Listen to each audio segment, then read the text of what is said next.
Akhirnya industri padat karya jatuh berguguran. Kalau sudah seperti ini, coba mau bagaimana? Buru-buru malah teriak Kang Deddy Mulyadi. Tuturkan KDM dina pembangunan, ngaberantas sampah, ngaberantas korupsi hibah. Setuju? Setuju? Kemana ya petinggi mereka?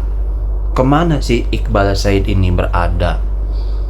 Ini nasib ribuan orang, ribuan ya pencari nafkah untuk menafkahi ya keluarganya. Tetapi kalau sudah seperti ini, coba siapa yang salah? Jangan salahkan Gubernur Kang Deddy Mulyadi yang sudah mewanti-wanti dari dulu. Cuman sayang bagi masyarakat Jawa Barat, kalau suruh kembali pada Allah, rata-rata bilangnya innalillahi wa inna ilaihi rajiun. Ya Allah, aku jangan dulu menghadap hari ini. Mewanti-wanti, jangan keseringan demo. Yang memperjuangkan hak kita di sini sebagai karyawan buruh HCI, tolong kami minta hak kami sebagai. Nah, kalau sudah kejadian di PHK massal, kemana partai buruh yang mengompor-ngompori para buruh untuk berdemo minta naik gaji? Peduli nggak partai buruh kepada kalian yang sudah di PHK karena berdemo? Coba kita simak dulu pendapat dari Kang Deddy Mulyadi, pidato dari Kang Deddy Mulyadi. Industri padat karya jatuh berguguran. Dari mulai Starvia, Enstrand, Dada, Iljinsun Garment, dan berbagai industri lainnya, dan mungkin terjadi di seluruh wilayah Jawa Barat. Saya menyaksikan buruh-buruh menjerit dan menangis hidup tanpa pesangon. Saya menyaksikan buruh penjual besi untuk menyambung kehidupannya karena mereka kehilangan pekerjaan. Maka jalan ini saya ambil untuk kepentingan semua. Saya berharap ke depan industri yang ada di Jawa Barat adalah industri berteknologi tinggi, padat modal, melibatkan anak-anak berpendidikan menengah dan tinggi, sehingga upahnya tinggi. Tetapi pada faktanya, kita masih berhadapan dengan saudara-saudara kita yang ngantri untuk mendapat pekerjaan. Saudara-saudara kita yang berpendidikan SMP harus mendapat pekerjaan. Dan akhirnya upahnya berbeda antara yang padat modal dengan padat karya. Untuk itu, saya mengambil resiko ini. Saya merelakan diri saya dicaci maki. Saya merelakan diri saya dalam setiap hari, setiap detik dibahas secara terus-menerus dengan berbagai tuduhan. Dibanding saya mengambil jalan citra hanya untuk kepentingan diri saya sendiri. Biarkan jalan raya terang dengan lampu PJU-nya. Biarkan gedung sate gelap karena dana listriknya dipotong 75%. Itu pilihan. Nggak ada masalah bagi saya. Yang penting rumah rakyat terang, gedung pejabat gelap. Tetapi di dalam kegelapan itu ada hati yang terang. Kita harus mahal. Mahal apa? Mahal dalam sikap pengambilan keputusan. Apa itu mahal pengambilan keputusan? Pengambilan keputusannya itu diambilkan pada narasi akademik. Negara yang terlalu longgar, tidak ada satupun yang maju. Semua orang boleh masuk tanpa diseleksi. Investasi yang serba dimasukkan, nanti juga akan terjadi kehancuran. Investasi di Jawa Barat harus selektif. Investasi yang memiliki implikasi terhadap pertumbuhan ekonomi. Tapi kita tidak care terhadap investasi yang melahirkan kehancuran ekosistem. Saya nggak mau. Nanti lari semua orang. Yang bikin baunya satu industri, tapi seluruh kawasan itu lari semua. Tidak nyaman punya tetangga. Belajarlah dari Singapura. Mohon maaf, ketika masuk ke bandara Singapura, turun dari pesawat, hampir rata sama orang gemeter. Takut apa? Takut tidak lolos di pemeriksaan keamanan bandara. Ketatnya luar biasa. Teman saya, namanya 2 paragraf, itu ditahannya 2 jam, dicurigai sebagai teroris. Namanya 2 paragraf. Pertanyaannya adalah, apakah Singapura dengan pengetatan di bea cukai bandaranya, pengetatan di imigrasinya, membuat Singapura kehilangan tamu? Tidak. Amerika berat banget melewati imigrasi Amerika itu. Mendapat visanya juga ngantri. Apakah Amerika kehilangan orang datang? Tidak. Ingat, semakin jual mahal, semakin orang datang. Semakin jual murah, maka semakin orang tidak mau datang. datang. Saya contoh, semakin mengobral diri, maka semakin tidak ada yang beli. Semakin menahan diri, maka semua orang penasaran. Kaum playboy itu akan mengejar perempuan yang tidak menjual diri, tapi menahan diri. Dan pada akhirnya akan mengejek perempuan yang dia tidak bisa menahan diri. Predator kita dalam dunia industri juga banyak. Ada yang betul-betul didasarkan pada kepentingan bisnis, ada yang tidak didasarkan pada kepentingan bisnis. Ada yang datang ke Indonesia bawa narkoba, ada datang ke Indonesia bawa virus, ada datang ke Indonesia bawa bom, ada datang ke Indonesia dengan ragam pikiran. Semakin banyak orang yang datang ke Indonesia tanpa seleksi, maka orang yang punya kepentingan baik mereka tidak akan mau datang. Tetapi semakin kita selektif, semakin kita bisa menseleksi dengan baik, maka semakin banyak orang yang datang. Rumah yang ketat penjagaannya akan dipandang banyak orang. Rumah yang terlalu terbuka setiap orang datang, pada akhirnya akan ditinggalkan oleh banyak orang. Ini prinsip dasar. Jadi kita boleh ngundang investasi, tapi kita tidak boleh jual diri. Ini yang penting. Satu hal pilihan saya.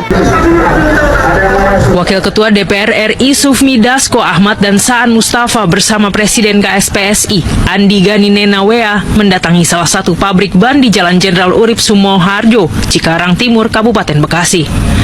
Kedatangan Dasko, Saan, dan rombongan untuk menggelar pertemuan pengelola pabrik ban yang berlangsung secara tertutup. Kedatangan pimpinan DPR RI merupakan buntut dari rencana perusahaan untuk mem-PHK massal dengan alasan efisiensi dan restrukturisasi perusahaan. Bapak, terima kasih ya karena sudah memperjuangkan hak buruh dan berdemo untuk meminta pemerintah menaikkan upah buruh.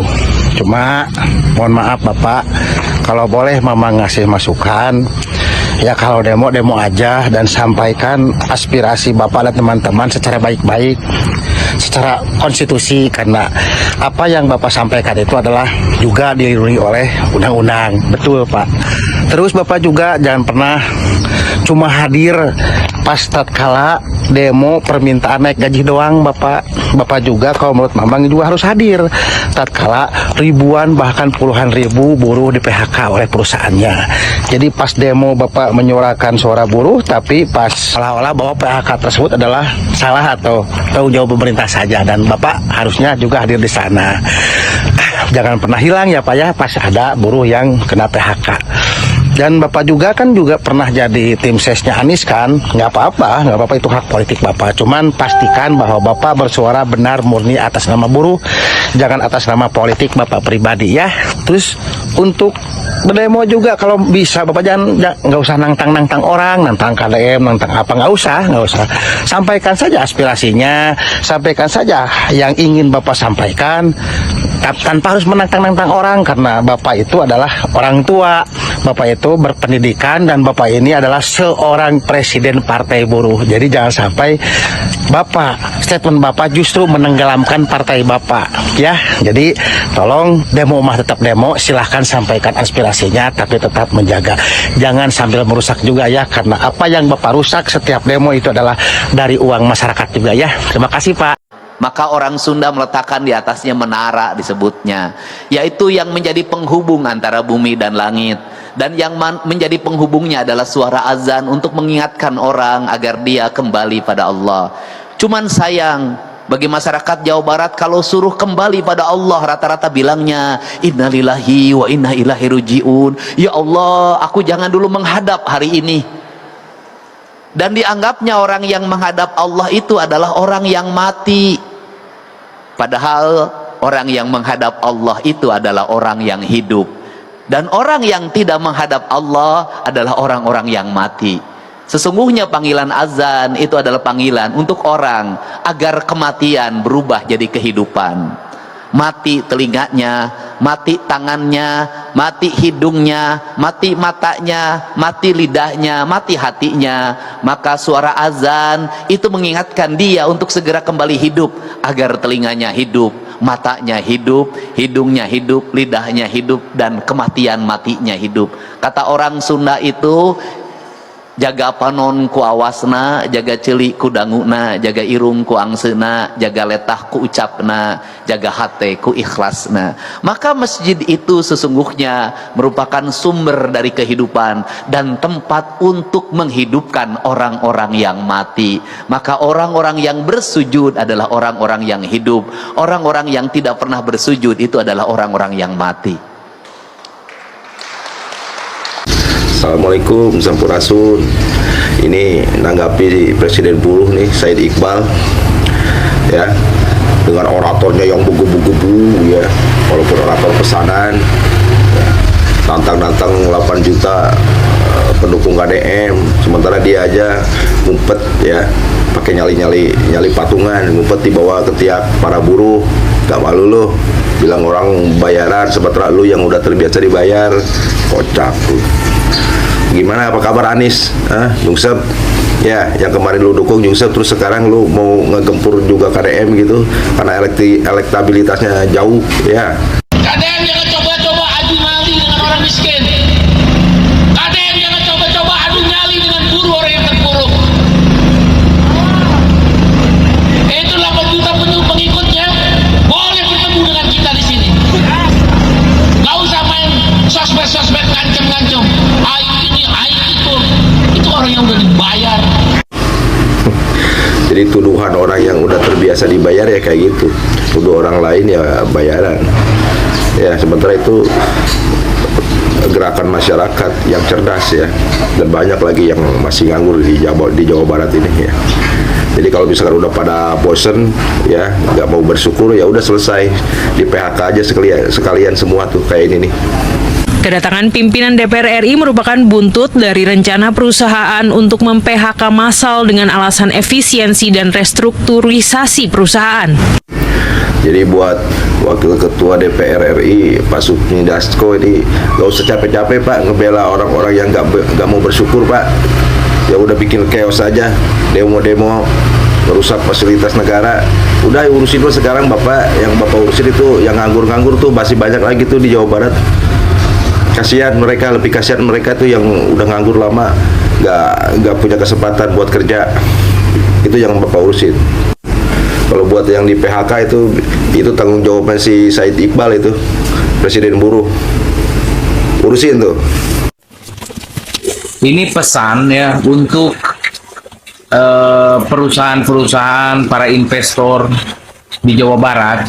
Apabila ada buruh yang bandel, yang ngeyel, ya, yang bolos, nggak bekerja, yang meliburkan diri untuk demo, pecat aja Pak, ya, berhentikan, gak usah kasih pesangon, ya.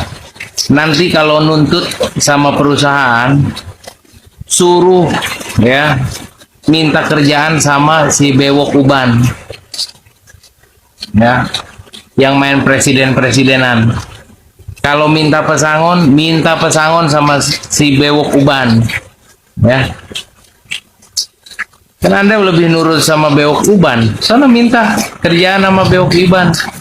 Sono minta pesangon sama si bewok uban.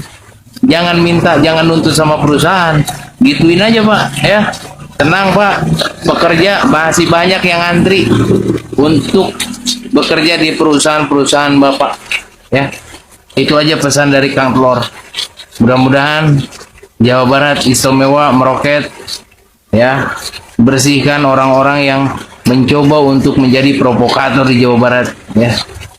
Mengadu domba di Jawa Barat, membuat kegaduhan di Jawa Barat. Dia jangan dikasih ruang, ya. Blacklist 2029, blacklist Partai Buruh di Jawa Barat. Jangan kasih suara, jirokan, ya, Partai Buruh di Jawa Barat. Assalamualaikum, sampurasun. Ibu, ya itu dia tadi yang mana yang terjadi di Jawa Barat sekarang. Banyak, ya, ribuan buruh di PHK karena mungkin banyak sekali yang demo. Ya, akibatnya perusahaan, ya, turun tangan. Daripada rugi, mending pindah ke daerah lain yang UMR-nya lebih kecil. Mending pindah ke negara lain yang pajaknya lebih kecil, ya. Dan ini yang ditakutkan oleh Gubernur Jawa Barat, Kang Deddy Mulyadi, ya. Ketika kalau sudah seperti ini, mau bagaimana lagi? Pengangguran di mana-mana, ya. Pengangguran di mana-mana. Dan ini coba yang kemarin keluar demo. Apakah dia muncul? Apakah dia ada di saat situasi seperti ini? Mana coba? Ya. Bayangin loh, lagi kerja pagi-pagi terus dapat surat, semuanya diberhentikan, semua kena PHK. Bagaimana itu ya perasaannya? Ya tapi kita nggak boleh menyalahkan perusahaan dong. Ya, perusahaan ya hak-hak dia. Ya, mungkin karena sudah muak, mungkin karena gajinya terlalu tinggi karena demo-demo terus, ya ini seperti ini jadinya. Ya, jadi KDM sudah mewanti-wanti. Oke teman-teman, itu dia tadi ya pendapat KDM. Pidato dari Kang Deddy Mulyadi yang membuat harusnya sadar bagi kita, sadar bagi seorang buruh, jangan kebanyakan demo. Ustaz Adi Hidayat, Ustaz Abdul Samad, tentu bangga dengan kinerja KDM. Terima kasih. Assalamualaikum warahmatullahi wabarakatuh.